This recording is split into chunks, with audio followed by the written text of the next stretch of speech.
Hello guys, তোমরা কেমন আছো? আশা করি তোমরা খুব ভালো আছো, কিন্তু আমি ভালো নেই জানো। একটু কি গরম, দেখো ঘেমে গেছি।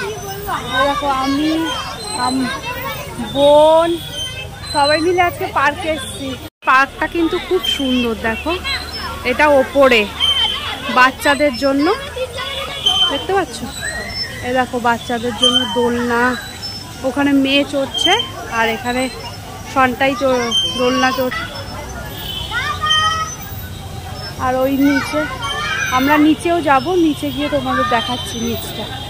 তোমরা দেখো ওদেরও দোলনা চড়তে দেখে আমারও খুব ইচ্ছা করলো, তাই একটু আমি দোলনা চড়ে নিলাম। আর দোলনা চড়তে চড়তে এদিক ওদিক দেখছি, কেউ না দেখে, আবার দেখলে তো আবার বকা দেবে। এবার দেখো নিচে গিয়ে আমি আর বোন ফুচকা খেয়ে নিলাম, আর মেয়ে খাবে না বললো, কোথায় বসে আছে ওর ভাইকে নিয়ে। এবার ফুচকার পর আমরা দেখো চাট পাপড়ি খেয়ে নিচ্ছি। আর এই খুব আমাদের চেনা, তাই আমাকে দেখে খুব হাসছিল।